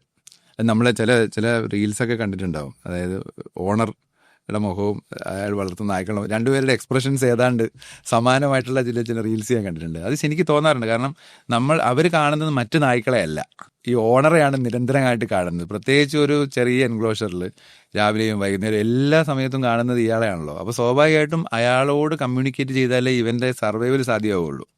അപ്പോൾ സ്വാഭാവികമായിട്ടും അവർ കമ്മ്യൂണിക്കേഷനിലൂടെ ഇപ്പം കരയുക, ചിരിക്കുക, ഇതൊക്കെ ആ ഇമോഷൻസൊക്കെ അവർ മനുഷ്യനെ പോലെ അല്ലെങ്കിൽ പോലും ആ സവിശേഷ ബുദ്ധിയാണ് മനുഷ്യനെ മാറ്റി നിർത്തുമെന്ന് പറയുമ്പോഴും ഈ ഇവല്യൂഷൻ മറ്റുള്ള സ്പീഷീസുകളിലും നടക്കുന്നുണ്ട്. അപ്പം പാരലായി നടന്നുകൊണ്ടിരിക്കുകയാണെന്നുള്ളത് നമ്മൾ പലപ്പോഴും സൗകര്യപൂർവ്വം മറന്നു പോകുന്നുണ്ട്. അപ്പം സ്വാഭാവികമായിട്ടും നേരത്തെ റോഡ് വീലറിൻ്റെയോ ഡാൻസ് കളിക്കുന്ന ലാബിൻ്റെയോ കാര്യം പറഞ്ഞതുപോലെ ഈ പറയുന്ന അനിമൽസിനും ഈ ഇമോഷൻസ് മനസ്സിലാക്കാൻ സാധിക്കുന്നുണ്ട്. നമ്മളുടെ ഹാർട്ട് ബീറ്റിലൊരു ചെറിയ വേരിയേഷൻ വന്നാൽ പോലും നമുക്ക് ഭയമാണെന്നോ അല്ലെങ്കിൽ മറ്റുള്ള ഇമോഷൻസോ കാര്യങ്ങളോ മനസ്സിലാക്കാൻ സാധിക്കും. ഇപ്പം ഒരു വീട്ടിൽ വളരെ സ്നേഹത്തിൻ്റെ അന്തരീക്ഷം മാറി അത് കുറഞ്ഞാൽ പോലും നായ്ക്കൾക്ക് പെട്ടെന്ന് അത് സെൻസ് ചെയ്യാൻ സാധിക്കുമെന്ന് പറയാറുണ്ട്. അപ്പം അങ്ങനെ നിരവധി അനുഭവങ്ങളുണ്ട്. എന്തെങ്കിലും ഉദാഹരണങ്ങൾ ഓർമ്മയുണ്ടോ ക്ലയൻസിൽ നിന്ന്? ക്ലയൻസ് പറയാറുണ്ട്, ഈ സാധാരണ അവർ ഒരു വീട്ടിൽ ഇപ്പം അച്ഛനും അമ്മയും തമ്മിൽ പിണങ്ങിയിരിക്കുകയാണെങ്കിൽ, അതല്ലെങ്കിൽ മക്കൾക്ക് എന്തെങ്കിലും സംഭവിച്ചിട്ടുണ്ടെങ്കിൽ, അത് അല്ലെങ്കിൽ വീട്ടിലെ ഏതെങ്കിലും ഒരു അംഗത്തിന് എന്തെങ്കിലും അപകടം പിണഞ്ഞിട്ടുണ്ടെങ്കിൽ ഒക്കെ അവർക്ക് പെട്ടെന്ന് അത് മനസ്സിലാക്കാൻ സാധിക്കാറുണ്ട്. ഇപ്പം എനിക്ക് അറിയാവുന്ന ഒരു സംഭവം, ഒരു പൂച്ച, ആ പൂച്ച 2 ദിവസമായിട്ട് വേറൊരു പൂച്ച വന്ന് അറ്റാക്ക് ചെയ്തതാണ്. അപ്പോൾ അതിൻ്റെ ആ ഇമോഷണൽ ആ സാധനം കാരണം ഈ പൂച്ച ഒരു മരത്തിന് മുകളിൽ കയറി ഇരിക്കുക. ആ പൂച്ച അവിടെ നിന്ന് എത്ര ആയിട്ട് ഇറങ്ങി വരുന്നില്ല, ഭക്ഷണം കഴിക്കാൻ ഇറങ്ങുന്നില്ല. അങ്ങനെ വന്നപ്പോൾ ആ വീട്ടിലൊരു കുട്ടി അവിടെ വന്ന് ഇതിന് കാവലിരിക്കുകയാണ്. അവൻ സ്കൂളിൽ പോകുന്നില്ല. ചുരുക്കി പറഞ്ഞാൽ വീട് മുഴുവനും ഒരു വല്ലാത്തൊരു മൂകതയും. അപ്പോൾ ഞാൻ ഡോക്ടറെ വിളിക്കുന്നു. അപ്പോൾ ഇത് എന്ത് ചെയ്യണമെന്ന് അറിയില്ല. അപ്പോൾ അങ്ങനെയുള്ള സിറ്റുവേഷൻസ് എന്ന് പറഞ്ഞാൽ ഒരാൾക്ക് പറ്റുന്നൊരു സംഭവം മറ്റെൻ്റെയർലി ആ കുഞ്ഞിനെ ബാധിച്ചു, അത് കുടുംബത്തെ ബാധിക്കുന്നു എന്ന് പറയുന്നൊരു തിരിച്ചും സംഭവിക്കാം. നമ്മൾ ഒരു അപകടത്തിലായിട്ടുള്ള ഒരു അസുഖമുള്ള ഒരു ഡോഗ്സിന് കാവലിരിക്കുന്ന ആളുകളുണ്ട്. അല്ലെങ്കിൽ അവർക്ക് എത്ര ദിവസം വേണമെങ്കിൽ ആ ഇമോഷണൽ ആ ഒരു ബോണ്ടിങ് വല്ലാണ്ട് നായ്ക്കളുമായിട്ട് മനുഷ്യനുണ്ട്. അതുപോലെ തന്നെ തിരിച്ച് മൃഗങ്ങൾക്ക് അല്ലെങ്കിൽ നായ്ക്കൾക്ക് തിരിച്ചുമുണ്ട്. ഒറ്റയ്ക്ക് താമസിക്കേണ്ടി വരുന്ന ആളുകൾ ഒരുപാട് നമ്മുടെ കൂട്ടത്തിലുണ്ട്. ഡിപ്രസ്ഡ് ആയിട്ടുള്ള ആൾക്കാരുണ്ട്. അപ്പം അങ്ങനെയുള്ള ആൾക്കാർക്ക് ആശ്വാസം പകരുന്നുണ്ടോ ഈ നായ്ക്ക? അത് ഉറപ്പായിട്ടും. അതുകൊണ്ടാണല്ലോ ഈ കോവിഡിന് ശേഷമാണ് ഈ പറയുന്ന നായ്ക്കളെ വളർത്തുന്ന ആളുകളുടെ എണ്ണത്തിൽ ഗംഭീരമായിട്ടുള്ള വളർച്ച വന്നത്. അതുകൊണ്ടാണ് എനിക്ക് തോന്നുന്നത്. അതിനുശേഷമാണ് മനുഷ്യൻ കുറേ കൂടെ ഒരു അവനവനിലേക്ക് നോക്കാൻ തുടങ്ങിയതെന്ന് എനിക്ക് തോന്നുന്നുണ്ട്. അവനെങ്കിലും നോക്കുമ്പോൾ ചിലപ്പോൾ അവന് ഈ നായ്ക്കളെയൊക്കെ മനസ്സിലാവുന്നുണ്ടോ, പുറം ലോകത്തെ മനസ്സിലാവുന്നതുകൊണ്ടായിരിക്കാം ഒരു പക്ഷേ അവർ കുറേ കൂടെ എമ്പതിയും ഒക്കെ ഉള്ള ആളുകളാകുന്നത് കൊണ്ടാണോ എന്നെനിക്ക് ഞാൻ ഇപ്പോഴും തോന്നാറുണ്ട്. ഇതിന് കൃത്യമായൊരു കണക്കല്ല. പക്ഷേ ഒരു കാര്യം ഉറപ്പാണ്, നായ്ക്കളെ വളർത്തുന്ന ആളുകൾ കൂടിയിട്ടുണ്ട്. അവർ ഈ നമ്മുടെ ഒരു ഇൻഡസ്ട്രി ആയിട്ട് മാറിയതിനുമൊക്കെ ഒരു കാരണം അത് തന്നെയാണെന്നാണ് ഞാൻ മനസ്സിലാക്കുന്നത്. ഡോക്ടർ, ആദ്യത്തെ ക്ലിനിക്കിന്റെ പേര് ഹാച്ചിക്കോ എന്നായിരുന്നു. ഈ കാര്യത്തിൽ ഏറ്റവും വലിയ എക്സാമ്പിൾസിലൊന്ന് ഹാച്ചിക്കോയുടെ ആണല്ലോ. അത് ഒന്ന് ചുരുക്കി പറയുകയാണെങ്കിൽ. ഹാച്ചിക്കോ മാത്രമല്ല, ഒരുപാട് ഡോഗ്സിൻ്റെ അല്ലെങ്കിൽ ആനിമൽസിൻ്റെ മനുഷ്യൻ്റെ സർവൈവൽ സ്റ്റോറികളിൽ പോലും ഈ പറയുന്ന ആനിമൽസ് കടന്നു വരുന്ന ഒരുപാട് സ്റ്റോറികളുണ്ട്. അതിനകത്ത് ഏറ്റവും മനോഹരമായ സ്റ്റോറി ഒരു പക്ഷേ ഹാച്ചിക്കോയുടെ ആയിരിക്കും. അതായത് സ്വന്തം ഒറ്റയ്ക്ക് താമസിക്കുന്ന ഒരു പ്രൊഫസർ, അയാൾ നിരന്തരം പോയി വരുന്ന റെയിൽവേ സ്റ്റേഷനിൽ രാവിലെ യാത്ര അയക്കാനും തിരിച്ച് കൂട്ടിക്കൊണ്ടുവരാനും പോയി ഇരിക്കുന്ന ഒരു നായ്ക്കുട്ടി. ആ നായി ഇയാൾ മരണശേഷം ഇയാൾ തിരിച്ചു വരുന്നില്ല. റെയിൽവേ സ്റ്റേഷനിൽ പോയി വൈകുന്നേരം വരെ കാത്തു നിന്നിട്ട് ഇയാളെ കാണാതെയാകുമ്പോൾ ആ ദിവസം നിരാശനായി തിരിച്ചു പോരുകയാണ്. അയാൾ കോളേജിൽ വെച്ച് മരണപ്പെട്ടു, അതിനകത്ത് അടക്കുകയും ചെയ്തു. പക്ഷെ നിരന്തരമായിട്ട് അതിന് ശേഷവും ഈ നായ്ക്കുട്ടി വീട്ടിൽ നിന്ന് ആ സമയമാകുമ്പോൾ ആ റെയിൽവേ സ്റ്റേഷൻ വരെ നടന്നു പോവും, അവിടെ കാത്തിരിക്കും, തിരിച്ചു വരും. ഇതിങ്ങനെ കണ്ടിന്യൂസ് ആയിട്ട് തുടർന്നുകൊണ്ടേയിരുന്നു. പക്ഷെ ഈ ഒരു കാര്യം പുറം ലോകം അറിഞ്ഞത് ഇദ്ദേഹത്തിൻ്റെ ഒരു സുഹൃത്ത് ഈ സംഭവം കണ്ടെത്തിയതിന് ശേഷമാണ്. അവരാണ് ഈ സാധനം റിപ്പോർട്ട് ചെയ്യുന്നത്. അത് ഒരു വലിയൊരു മനുഷ്യ മൃഗങ്ങളും തമ്മിലുള്ള ഒരു എന്താ പറയുന്നത്, ആ ബോണ്ടിങ്ങിൻ്റെ കാര്യത്തിൽ ഒരു വലിയ, നമ്മൾ താജ്മഹലിൻ്റെ അല്ലെങ്കിൽ അങ്ങനെ പ്രണയത്തിൻ്റെ വലിയ സ്മാരകങ്ങൾ എന്ന് പറയുന്നത് പോലെ ഇപ്പോഴും ജപ്പാനിലെ ആ പർട്ടിക്കുലർ നിവാസികൾ ഹാച്ചിക്കോയുടെ ഒരു പ്രതിമ ഒക്കെ ഉണ്ടാക്കി അതിൻ്റെ താഴെ പോയി പ്രാർത്ഥിക്കുകയും ഹാച്ചിക്കോയ്ക്ക് വേണ്ടിയിട്ട് പ്രാർത്ഥിക്കുകയൊക്കെ ചെയ്യുന്ന ഒരു സംഭവം ഇപ്പോഴും നടന്നുകൊണ്ടിരിക്കുന്നുണ്ട്. അപ്പോൾ അതൊരു വലിയൊരു കഥയായിട്ട് എനിക്ക് തോന്നാറുണ്ട്. അതുപോലെ ഇഷ്ടംപോലെ ഉദാഹരണങ്ങൾ ലോകത്തിൻ്റെ അങ്ങോളം ഇങ്ങോളം നായ്ക്കളുടെ സ്നേഹത്തിൻ്റെയും ലോയൽറ്റിയുടെയൊക്കെ ഇഷ്ടംപോലെ ഉദാഹരണങ്ങളുണ്ട്. നമ്മൾ നായ്ക്കളെ വളർത്തുമ്പോൾ പലപ്പോഴും ഈ പറഞ്ഞ വളർത്തു ജീവികളോട് നമ്മൾ വളരെയധികം ഇമോഷണലി അറ്റാച്ച്ഡ് ആവാറുണ്ട്. പിന്നീട് ഒരു കാലത്ത് ഇത് മരിച്ചു പോകുമ്പോൾ പലപ്പോഴും നമുക്കറിയില്ല എന്ത് ചെയ്യണമെന്ന്. അപ്പം നമ്മൾ മനുഷ്യർ മരിക്കുകയാണെങ്കിൽ നമ്മൾ ചടങ്ങുകളുണ്ട്, എല്ലാം ഉണ്ട്. അപ്പോൾ നായ്ക്കളുടെ കാര്യത്തിൽ എങ്ങനെയാണ്? അത് പറഞ്ഞപ്പോഴാണ് എനിക്ക് പഴയ ഒരു കാര്യം ഓർമ്മ വന്നത്. കോവിഡിൻ്റെ സമയത്ത് തിരുവനന്തപുരത്ത് സ്റ്റാച്ചു അടുത്ത് ഒരു അപ്പൂപ്പനും അമ്മയും നല്ല പ്രായമുള്ള 2 പേർ, അവർക്ക് അവരുടെ നായ്ക്കുട്ടി മരിച്ചു. പ്രായമായി 10 വയസ്സ് മുകളിലുള്ള നായാണ്. അത് മരിച്ചിട്ട് ഇതിനെ അടക്കാൻ കഴിയാതെ 2-3 ദിവസം ഇവർ ആ ജഡവുമായിട്ട് അവിടെ ഇരിക്കേണ്ടി വന്നു. അങ്ങനെ അവരാണ് എന്നെ അവസാനം ആരോ കോൺടാക്ട് നമ്പർ കൊടുത്തിട്ട് എന്നെ വിളിച്ചു. അവസാനം ഞാൻ പിന്നെ നമ്മുടെ കോർപ്പറേഷനിലെ ഈ ABC ടീമിനെ കൊണ്ട് അതിനെ പൊതുവായിട്ട് അടക്കുകയാണ് ചെയ്തത്. അങ്ങനെ അതിന് ശേഷവും പിന്നെ ഒക്കെ ഇതുപോലെയുള്ള സന്ദർഭങ്ങളുണ്ടായിട്ടുണ്ട്. അപ്പോൾ എനിക്ക് പൊതുവായിട്ട് തോന്നിയിട്ടുള്ളത് ഈ നമ്മുടെ നാട്ടിലെ ഈ പെറ്റ്സിൻ്റെ കേസിൽ പ്രത്യേകിച്ചും ഒരു പൊതുവായിട്ടുള്ളൊരു ശ്മശാനമോ അല്ലെങ്കിൽ ഒരു സെമിത്തേരിയോ അങ്ങനെയുള്ള സൗകര്യങ്ങളില്ല. ഇപ്പം ഞാൻ ആക്ച്വലി ഞാനിപ്പം ചെയ്തുകൊണ്ടിരിക്കുന്ന ഒരു പെറ്റ് സാങ്ച്വറി എന്ന് പറയുന്ന ഒരു സംഭവത്തിൽ ഞാൻ ഈ ഒരു സർവീസും കൂടെ പ്രൊവൈഡ് ചെയ്ത് അതിൻ്റെ വർക്ക് നടന്നുകൊണ്ടിരിക്കുകയാണ് ആക്ച്വലി, ഒരു പെറ്റ് സെമിത്തേരി. പക്ഷെ അതൊരു വളരെ ബ്യൂട്ടിഫുൾ ആയിട്ടുള്ള ഒരു ഐഡിയ ആയിട്ട് എൻ്റെ മനസ്സിലിപ്പോൾ ഉള്ളത്. യഥാർത്ഥത്തിൽ നമുക്ക് മനുഷ്യനെ പോലെ തന്നെ ഈ മരണത്തിലും ഒരു അന്തസ്സ് എന്ന് പറയുന്നൊരു സാധനം ഉണ്ടല്ലോ. നമ്മൾ പാരലായിട്ട് വളർന്നു വരുന്ന ഒരു സ്പീഷീസ് ആണല്ലോ നായ്ക്കളാണെങ്കിലും. അപ്പോൾ അവർക്ക് അവരുടെ ഒരു മരണശേഷം മനുഷ്യർക്ക് കുറച്ച് വർഷത്തിൽ എപ്പോഴെങ്കിലും ഒരു സമയം അവരുടെ കൂടെ എത്രയോ വർഷങ്ങൾ ഒരുമിച്ച് നമ്മൾ ഇമോഷൻസ് ഷെയർ ചെയ്ത ഒരു അനിമലാവുമ്പം അവർക്ക് അവരുടെ കാര്യങ്ങൾ സംസാരിക്കാനോ ഒക്കെ ഉണ്ടെങ്കിൽ ആവാം എന്നുള്ളൊരു ഐഡിയയിൽ നിന്നാണ് ഞാൻ ഈ പെറ്റ് സെമിത്തേരി പ്ലാൻ ചെയ്യുന്നത്. അതൊരു വലിയ ചോദ്യമാണ് ആക്ച്വലി. അത് ഒരുപാട് പേര് അവിടെ എന്ത് സൗകര്യമാണ് ഒരുക്കാൻ പോകുന്നത്? നമ്മൾ അവർക്കൊരു ചെറിയ കല്ലറ പോലെ പണിയണമെങ്കിൽ പണിയാം, അതല്ലെങ്കിൽ മറ്റെന്തെങ്കിലും രീതിയിൽ അവർക്ക് അവരുടെ ആചാരങ്ങളോ കാര്യങ്ങളോ ഒക്കെ ഉണ്ടെങ്കിൽ അതൊക്കെ ചെയ്യാവുന്ന രീതിയിൽ തന്നെയാണ് ഞാൻ അത് പ്ലാൻ ചെയ്തിരിക്കുന്നത്. ഇനിയും കുറച്ച് കാര്യങ്ങളൂടെ ചെയ്ത് വെക്കാനുണ്ട് അതിനകത്ത്. നമ്മുടെ നാട്ടിലെ ഏറ്റവും വലിയ പ്രശ്നങ്ങളിലൊന്നാണ് ഇവിടുത്തെ തെരുവ് നായ്ക്കളുടെ ശല്യം. തിരുവനന്തപുരം ജില്ലയുടെ തന്നെ ABC പ്ലാനിന്റെ ഭാഗമായിട്ട് പ്രവർത്തിച്ചിട്ടുള്ള ഒരാളാണ്. എന്തുകൊണ്ടാണ് നമ്മുടെ നാട്ടിലെ ABC പ്രോഗ്രാം ഇങ്ങനെ അടിമുടി പരാജയപ്പെട്ട് നാട്ടിൽ തെരുവ് നായ്ക്കളുടെ ശല്യം ഇത്രയധികം വർദ്ധിച്ചത്? അതൊരു വലിയ ചോദ്യമാണ്. ഈ ABC എത്രയോ വർഷങ്ങളായിട്ട് നടക്കുന്നൊരു പ്രോജക്റ്റാണ്. പക്ഷെ ഇപ്പോഴും അതിൻ്റെ നമ്മൾ ഉദ്ദേശിച്ച ഫലം അതിന് കിട്ടിയിട്ടില്ല. അതിന് പ്രധാന കാരണം ഇത് തുടർച്ചയായി ഇപ്പോഴത്തെ ഒരു കണ്ടീഷനിൽ തുടർച്ചയായി ഒരു 50 വർഷം എല്ലാ ദിവസവും ഈ പ്രൊജക്റ്റ് റൺ ചെയ്താൽ മാത്രം നടക്കുന്ന ഒരു കാര്യമാണ് ഈ തെരുവ് നായ്ക്കളുടെ എണ്ണത്തിനുള്ള നിയന്ത്രണ വിധേയമായ ഒരു നമ്പരും, അതുപോലെ തന്നെ ഈ ആൻറ്റി റാബീസ് എന്ന് പറയുന്ന ഇതിൻ്റെ നിർമ്മാർജ്ജനവും. ഇപ്പം റാബീസ് എന്ന് പറയുന്നൊരു ഇഷ്യൂ ഇല്ലാത്ത നാടുകളൊക്കെ ലോകത്ത് ഇഷ്ടംപോലെ ഉണ്ട്. നമ്മളത് ആലോചിക്കണം. അപ്പം ഒരുപാട് പോപ്പുലേഷനുള്ള പല രാജ്യങ്ങളിലും റാബീസ് എന്ന് പറയുന്നൊരു സംഭവം ഇല്ല. അപ്പോൾ സ്വാഭാവികമായിട്ടും അതിലേക്ക് എത്തണമെന്നുണ്ടെങ്കിൽ നമുക്ക് ഇനി ഒരുപാട് കടമകളുണ്ട്. യഥാർത്ഥത്തിൽ ഈ ഒരുപാട് സ്റ്റേക്ക് ഹോൾഡേഴ്സ് ഉള്ള ഒരു കാര്യമാണ് ഈ ABC എന്ന് പറയുന്നത്. അവിടെ നമ്മൾ കൃത്യമായിട്ട് വന്ധീകരണം നടത്തണം, വർഷങ്ങളോളം തുടരണം, ഈ നായ്ക്കളെ പിടിച്ചുകൊണ്ട് വരണം, ഇവരെ അതേ സ്ഥലത്ത് വന്ധീകരണത്തിന് ശേഷം ഒരാഴ്ചയോളം ഒബ്സർവ് ചെയ്തതിന് ശേഷം അതിനെ തിരിച്ചു വിടണം. അതാണ് നമ്മുടെ കോടതികളും സർക്കാരും ഒക്കെ വിഭാവനം ചെയ്യുന്നത്. പലപ്പോഴും ഇതിനകത്ത് ഈ ABC പദ്ധതിക്ക് വരുന്ന അഡ്മിനിസ്ട്രേഷനിലോ അല്ലെങ്കിൽ അതിൻ്റെ തുടർ നടത്തിപ്പിലോ വരുന്ന അപാകതകളാണ് ഇതിനെ ഒരു ചാപിള്ള എന്നൊക്കെ പറയുന്ന പോലെ അലസി പോവുകയാണ് പലപ്പോഴും ഈ സംഭവം. അതാണ് ഇതിനകത്ത് മെയിനായിട്ടുള്ള പ്രശ്നം. പിന്നെ ഈ ആൻറ്റി റാബീസിൻ്റെ കേസ് ഇപ്പോൾ അടുത്ത കാലത്ത് ഗോവ സമ്പൂർണ്ണ റാബീസ് വിമുക്തം ആയിട്ട് പ്രഖ്യാപിക്കപ്പെട്ടു.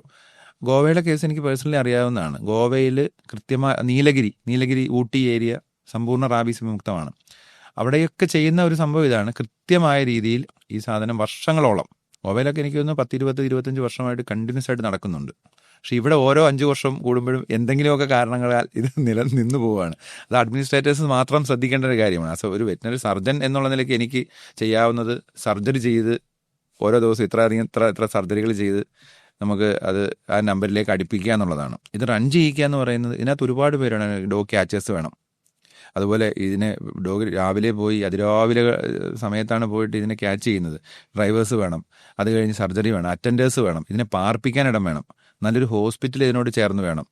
അതുപോലെ തന്നെ ഈ പിടിക്കുന്ന സ്ഥലങ്ങളിലുള്ള ആളുകൾ ഇതിനോട് സഹകരിക്കണം. പൊതുജനത്തിന് ഇതിനകത്ത് ശരിക്കും ഒരു നല്ല അവയർനെസ് വേണ്ടതാണ്. അവർ ഈ ഡോഗ്സിനെ പിടിക്കാൻ വരുമ്പോഴത്തേക്കും ഈ പിടിക്കുന്ന രീതികളും ഒക്കെ എനിക്ക് പേഴ്സണലായിട്ടുള്ള അങ്ങനെ നമ്മൾ 1-2 അന്വേഷണങ്ങൾ കാര്യങ്ങളൊക്കെ ഉണ്ടായിട്ട് നമ്മൾ പല കാര്യങ്ങളും അതിനകത്ത് ചെയ്യാൻ ശ്രമിച്ചിട്ടുണ്ട്. കാരണം അത് ഒരു ഹ്യൂമെയിൻ വേയിലല്ല എന്നുണ്ടെങ്കിൽ ഈ പറയുന്ന മൃഗങ്ങളെ ഇഷ്ടപ്പെടുന്ന ആളുകൾ അതിനോട് പ്രതികരിക്കാം. അല്ലെങ്കിൽ അതിനെ കൊണ്ട് താമസിപ്പിക്കുന്ന സ്ഥലത്ത് നല്ല വൃത്തിയായ രീതിയിൽ അതിനെ കൊണ്ടുപോയില്ലെങ്കിലൊക്കെ പ്രശ്നങ്ങളുണ്ടാവാം. സ്വാഭാവികമായിട്ട് ഒരുപാട് കാര്യങ്ങൾ ഈ ABC പദ്ധതിയിൽ നമ്മൾ ചെയ്യുന്നുണ്ട്. പിന്നെ 1-2 ചില ന്യൂനതകളൊക്കെ ഇപ്പോഴും ഇതിനകത്തുള്ളത്, എല്ലാ വർഷവും നമ്മൾ ആൻറ്റി റാബീസ് വാക്സിൻ എടുക്കാൻ സാധിക്കുന്നില്ല. ഒരു തവണ മാത്രമാണ് ഒരു തെരുവ് നായെ നമ്മൾ ഈ പറയുന്ന വന്ധീകരണ യൂണിറ്റിലേക്ക് എത്തിക്കുന്നത്. ആ സമയത്ത് നമ്മൾ ഒരു ഷോട്ട് ആൻറ്റി റാബീസ് എടുക്കുന്നുണ്ട്. പക്ഷേ ഈ ആൻറ്റി റാബീസ് വാക്സിൻ എല്ലാ വർഷങ്ങളിലും അതിൻ്റെ ലൈഫ് സ്പാൻ മുഴുവനായിട്ടും എല്ലാ വർഷങ്ങളിലും എടുത്തുകൊണ്ടിരിക്കേണ്ടതാണ്. അങ്ങനെ ഒരു സംഭവം ഇപ്പോൾ നടക്കുന്നതേ ഇല്ല. പക്ഷേ ഗോവയിലും മറ്റു ചില സ്ഥലങ്ങളിലും അതും ചെയ്യുന്നുണ്ട്. കൃത്യമായ സമയത്ത് ഈ ഡോഗിനെ തിരിച്ചു പിടിച്ചുകൊണ്ട് വന്ന് ഓരോ വർഷവും ആൻറ്റി റാബീസ് വാക്സിൻ എടുത്ത് വിടുക എന്നുള്ള സംഭവം കൂടെ ചെയ്യുന്നുണ്ട്. എന്നാൽ മാത്രമേ ഈ പറയുന്ന നമ്മൾ ഉദ്ദേശിക്കുന്ന റാബീസ് വിമുക്ത അല്ലെങ്കിൽ കേരളമോ ഇന്ത്യയോ നമുക്ക് സ്വപ്നം പോലും കാണാൻ സാധിക്കുകയുള്ളൂ. ഇപ്പോൾ നമ്മുടെ തെരുവുകളിൽ നിന്ന് ഒരുപാട് നായ്ക്കളുണ്ട്. ഈ നായ്ക്കൾ അക്രമാസക്തരാകുന്നതിനെ കുറിച്ച് നാട്ടുകാർക്കിടയിൽ ഒരുപാട് തെറ്റിദ്ധാരണകളുണ്ട്. അതിലേതെങ്കിലും 1-2 പറയാമോ? യഥാർത്ഥത്തിൽ നായ്ക്കൾ അക്രമാസക്തരാകുന്ന നമുക്ക് പ്രിജുഡൈസ് ചെയ്യാൻ പറ്റില്ല എന്നുള്ളതാണ്. തെരുവ് നായ്ക്കൾ സാധാരണഗതിയിൽ അവർ അറ്റാക്ക് ചെയ്യപ്പെടും ഒരു തോന്നൽ വരുമ്പോഴാണ് സാധാരണഗതിയിൽ അവർക്ക് ത്രെട്ട് ഫീൽ ചെയ്യുമ്പോഴാണ് അവർ ഈ അറ്റാക്കിലേക്ക് തിരിയുന്നത്. അല്ലാതെ വെറുതെ വന്നൊരു നായ നമ്മളെ വന്ന് കടിച്ചിട്ട് പോകുന്ന ഒരു സ്ഥിതിയില്ല. മിക്കവാറും അവരൊന്നുകിൽ അവർക്ക് ത്രെട്ട് ഫീൽ ചെയ്യണം, അല്ലെങ്കിൽ ഈ പറയുന്ന പോലെയാണ് ചില നായ്ക്കൾക്ക് ഈ മാലിന്യത്തിൻ്റെ ഒരു പ്രശ്നവുമായിട്ട് ബന്ധപ്പെട്ട് നമ്മൾ തെരുവ് നായ ഇഷ്യൂവിനെ കാണാറുണ്ട്. യഥാർത്ഥത്തിൽ അവർക്ക് ഫുഡ് വേസ്റ്റ് കൊടുക്കുന്നതല്ല പ്രശ്നം, അവർക്ക് ഇൻഡിവിജ്വലായിട്ട് കൊടുക്കുന്ന രീതിയാണ് യഥാർത്ഥത്തിൽ പ്രശ്നം. ഒരു വാഹനത്തിൽ പോയിട്ട് കുറച്ച് ചിക്കൻ വേസ്റ്റോ അല്ലെങ്കിൽ മട്ടൺ വേസ്റ്റോ വെറുതെ ഇട്ടിട്ട് പോയി കഴിഞ്ഞാൽ ഈ ഒരു സാധനത്തിന് വേണ്ടി ഈ നായ്ക്കൾ പരസ്പരം കടിപിടി കൂടുകയും ഇത് ഡെയിലി ആവർത്തിക്കുമ്പോൾ ഇവർക്ക് ആ ഒരു ഫെറോഷ്യസ് നേച്ചർ വന്നു പോകുന്നതാണ്. അതതിൻ്റെ ഒരു ജനറ്റിക്കലി മാത്രമല്ലാതെ എൻവയോൺമെൻറ്റിൽ അങ്ങനെ ചെയ്യപ്പെടുകയാണ്. നേരെ മറിച്ച് നമ്മൾ കൃത്യമായിട്ട് ഓരോ നായ്ക്കൾക്കും സെപ്പറേറ്റ് ഫീഡ് ചെയ്യുകയാണെന്നുണ്ടെങ്കിൽ ഈ പറയുന്ന ഒരു ഫെറോഷ്യസ് നേച്ചർ അവർക്ക് ഉണ്ടാവില്ല. അങ്ങനെയുള്ള ഒരുപാട് ധാരണകൾ. പിന്നെ പൊതുവേ നമ്മളാരും അങ്ങനെ ജന്മന ഒരു മൃഗസ്നേഹിയായിട്ട് വളരുന്നതല്ല. പൊതുവേ നമ്മളുടെ മനസ്സിൽ ഒരു തെരുവ് നായ എന്ന് പറയുമ്പം നമ്മളെ മീഡിയാസ് ആണെങ്കിലും മൊത്തത്തിൽ തെരുവ് നായ ആക്രമണം എന്ന് പറയുമ്പോഴത്തേക്കും പല്ലെല്ലാം മറ്റേ കോന്ത്രം പല്ലുമൊക്കെ കാണിച്ച് നിൽക്കുന്ന 1-2 നായ്ക്കളുടെ ചിത്രങ്ങളൊക്കെയാണ് കൊടുക്കുക. യഥാർത്ഥത്തിൽ ഈ നായ്ക്കളെക്കുറിച്ച് പബ്ലിക്കിനൊരു നോഷൻ അങ്ങനെ ഉണ്ട്. ഇവർ എല്ലാവരും പ്രശ്നക്കാരാണ്, അല്ലെങ്കിൽ എല്ലാവരും നമ്മളെ വെറുതെ നടന്നു പോകുമ്പോൾ കടിക്കുന്നവരാണ്. ഇപ്പം മോർണിംഗ് വാക്കിന് പോകുന്ന ആളുകളാണെങ്കിലും ഒരു വടിയൊക്കെ വീശിയാണ് നടക്കുക, അത് പട്ടികളെ ആക്രമിക്കാനാണെന്ന് പറയുക. അതുപോലെ ഒരു നായ കണ്ടു കഴിഞ്ഞാൽ പണ്ട് തൊട്ടേ നമുക്കൊരു കല്ല് പറക്കി എറിയുക എന്നുള്ളതാണ് നമ്മുടെ ഒരു ബേസിക് ഒരു ഇൻസ്റ്റിങ്ക്റ്റ്. അപ്പോൾ അങ്ങനെയുള്ള കുറേ കാര്യങ്ങൾ നമുക്ക് അത് കുറേയൊക്കെ നമ്മൾക്ക് പലപ്പോഴും ഇവരോടുള്ളൊരു ഭയം പതുക്കെ ഇങ്ങനെ ചെറിയ പ്രായം തൊട്ട് നമുക്ക് കയറി നമ്മുടെ മനസ്സിൽ രൂഢമൂലമായി തീർന്ന ഒരു ഭയമാണ് ആക്ച്വലി അത്. അതിനെ നമുക്ക് പതിയെ എടുത്ത് കളയാനും സാധിക്കും. കുറേയൊക്കെ മൃഗങ്ങളുമായിട്ട് അറ്റാച്ച്മെന്റ് വരികയും അവരുടെ രീതികൾ നേരത്തെ പറഞ്ഞതുപോലെ അവരുടെ സൈക്കോളജിയൊക്കെ മനസ്സിലാക്കാനും അതിന് കോഴ്സ് പഠിക്കണം എന്നല്ല, അല്ലാതെ തന്നെ ഈ ഒരു സാധനം നമുക്ക് മനസ്സിലാക്കാൻ കഴിയും. ഇപ്പോൾ ചെറുപ്പത്തിലൊന്നും എനിക്ക് ഇപ്പോഴും ഒരു ദിവസം ഞാൻ 8-10 മൃഗങ്ങൾ അല്ലെങ്കിൽ 10-15 മൃഗങ്ങളെ നമ്മൾ ട്രീറ്റ്മെൻറ്റ് ചെയ്യുന്നു, നമ്മുടെ ടേബിളിൽ വരുന്നു. ഇവരൊന്നും അനസ്തേഷ്യ കൊടുത്തിട്ടില്ല, ഇവർ ലൈവ് ആനിമൽസ് ആണ്. അപ്പോൾ സ്വാഭാവികമായിട്ടും ഇപ്പം ഞാൻ ഇങ്ങനെ ചെയ്യുന്നെങ്കിൽ, പക്ഷേ ഒരു സമയത്ത് എനിക്ക് നായ്ക്കളെയോ അല്ലെങ്കിൽ ഡോഗ്സിനെ പേടിയുള്ള ഒരു കുട്ടിക്കാലത്ത് പേടിയുള്ള മനുഷ്യൻ തന്നെയായിരുന്നു. അത് നമുക്ക് പതുക്കെ ആ അറ്റാച്ച്മെൻറ്റ് വരുമ്പോൾ ഈ പേടി എവിടെയോ ഇറങ്ങി പോകുന്നതാണ്. പേടി ഇമാജിനറി ആകാം, പക്ഷെ പട്ടി ഓടിച്ചിട്ട് കടിക്കുക എന്ന് പറയുന്നത് റിയാലിറ്റിയാണ്. ഇപ്പോൾ ഒരാളെ ഒരു പട്ടി കടിക്കാൻ ഓടിച്ചാൽ എന്താണ് ചെയ്യേണ്ടത്? നടന്നു പോകുന്ന ഒരാളെ പട്ടി ഓടിക്കുകയാണെന്നുണ്ടെങ്കിൽ നമ്മൾ നിൽക്കുക എന്നുള്ളതാണ് അതിന് ചെയ്യാവുന്നത്. കാരണം ഇവന് ഈ വേട്ടയാടുന്നതിൻ്റെ ഒരു നേച്ചർ ഞാൻ പറഞ്ഞില്ല, ഇത് ചെന്നായ്ക്കളിൽ നിന്നുമാണ് ഈ നമ്മുടെ നാട്ടിലെ തെരുവ് നായ്ക്കളാണെങ്കിലും എല്ലാ നായ്ക്കളും ഉണ്ടായിട്ടുള്ളത്. ജനറ്റിക്കലി ആ ഇവല്യൂഷണറി അങ്ങനെയാണ് വന്നിട്ടുള്ളത്.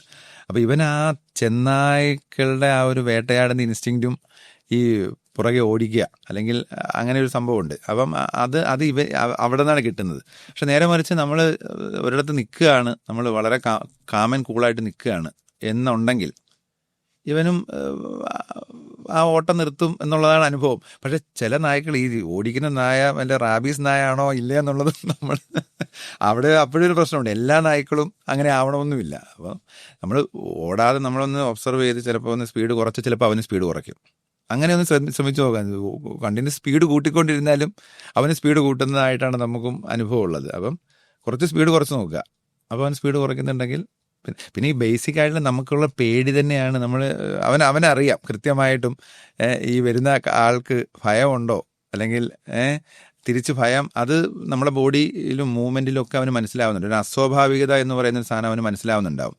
ആ അസ്വാഭാവികതയാണ് യഥാർത്ഥത്തിൽ ഇവരെ ഈ ഓടിക്കാൻ പ്രേരിപ്പിക്കുന്നത്. തെരുവുനായ്ക്കൾ പലതും ടെറിട്ടോറിയയിലൂടെയാണല്ലോ. അപ്പോൾ ചില ഏരിയയിലൂടെ പോകുമ്പോൾ സ്കൂട്ടറിലോ ബൈക്കിലോ ഒക്കെ പോകുമ്പോൾ നായ്ക്കൾ പിന്നാലെ വരാറുണ്ട്. അതിന്റെ കാരണം എന്താണ്? ഇത് യഥാർത്ഥത്തിൽ ഒരുപാട് കേസുകളിൽ ഞാൻ നേരിട്ട് കണ്ടിട്ടുള്ളതാണ് ഈ സംഭവം. ഇരുചക്ര വാഹനങ്ങളിൽ പോകുന്നവരെയാണ് മെയിനായിട്ട് അവരുടെ വേട്ടമൃഗം. പക്ഷേ കാറിലായതുകൊണ്ട് നമ്മൾ കാറിന് പുറകെ ഓടുമ്പോഴും നമ്മൾ സേഫ് ആവാറുണ്ട്. പക്ഷെ കാറിലും ഏത് വാഹനത്തിലാണെങ്കിലും നമ്മളിപ്പോൾ എവിടെയെങ്കിലും പാർക്ക് ചെയ്യുന്ന സമയത്തോ അല്ലെങ്കിൽ നമ്മുടെ വീട്ടിൽ എവിടെയായാലും നമ്മളെ നായ്ക്കൾ വന്ന് അവരുടെ ടെറിട്ടറി ആയിട്ട് മാറ്റാറുണ്ട്. നമ്മൾ പോസ്റ്റിലിൻ്റെ താഴെ മൂത്രം ഒഴിക്കുന്നത് പറയുന്നത് പോലെ തന്നെ ഇവർ ഈ വാഹനത്തിൻ്റെ ടയർ ഇവർക്കൊരു ഏരിയയാണ്. ആ പ്രതലത്തിൽ നിന്ന് പൊങ്ങി നിൽക്കുന്ന ഒരു സ്ഥലമാകുമ്പോൾ അവരോട് ഒഴിച്ചിരിക്കും. ഇതേ വാഹനം കൊണ്ട് നമ്മൾ മറ്റൊരു സ്ഥലത്തോട് പോകുമ്പോൾ അവിടെയുള്ള നായ്ക്കൾക്ക് മറ്റൊരു നായയുടെ സ്മെല്ലാണ് ഫീൽ ചെയ്യുന്നത്.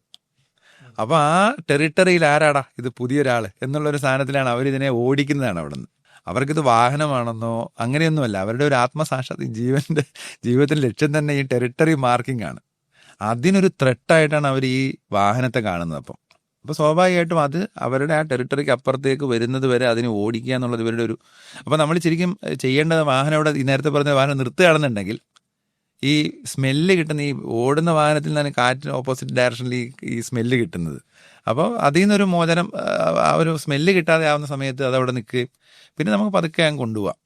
അങ്ങനെയാണ് നമുക്ക് ഇത് പ്രൂവൺ ആയിട്ടുള്ള സംഭവമാണ്. അപ്പോൾ നമ്മൾ ഒരുപാട് മുൻകരുതലെടുത്തു നായ കടിക്കാതിരിക്കാം, പക്ഷെ ഇവൻച്വലി നമ്മളെ ഒന്ന് കടിച്ചു എന്ന് കരുതുക, നമ്മളെയോ നമ്മുടെ കുട്ടിയോ ഒന്ന് കടിച്ചു എന്ന് കരുതുക, എന്തൊക്കെ മുൻകരുതലുകൾ ആണ് എടുക്കാണ്ട്?